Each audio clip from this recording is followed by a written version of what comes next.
За хоёр хүүхэд зам дагуу гарч явсан. За хоёр хүүхэд зам дагуу гарч явсан. За тухайн бичлэг дээр бас гарч байгаа.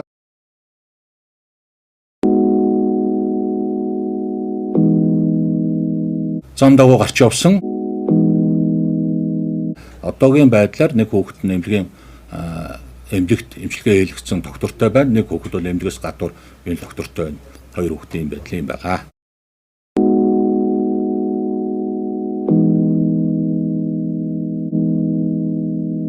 Нэг өдрийн аваар гараад нэг өдрийн орой чинь хичээлээ тавьж явж байгаа юм юунд орчих байгаа байхгүй юу? Тэгээд нэгтгэхийн орой чинь 103 ирээл тэгээд 10 гэлхтэй үгтэй 10 сарын 10. Сая тэр мөрдөгч гэдэг хүн ярьлаа над руу. Шүүх шинжилгээний хариуц хөнгөн гарсан байх гэх юм. Би одоо юу гэж ойлгох юм бэ? Энэ доктортой байна.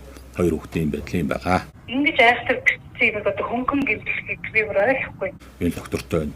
Хоёр хүүхдийн байдал юм байгаа. Яагаад гэж байгаа юм бэ? Амар цаана энэ шахах айгүй мөн хүндийн нөхтэй. Тэгээ тэр нөхрөө ингэж багцаа хийж ингэж төсөөлөгч нь өгдөг байхгүй юу? Нэгдээ бууглаа байна уу гэж шахан тэр айхтар тэр өйдлийг шахаж ингэж үзэн тэгэхэд их амар шүү. Тэр голоо тасахтай ажиллаж байгаа амар. Эмчилгээ хийлгсэн доктортой байна. Нэг хүүхэд бол эмнэлгээс гадуур энэ доктортой байна. Хоёр хүүхдийн байдал юм байгаа.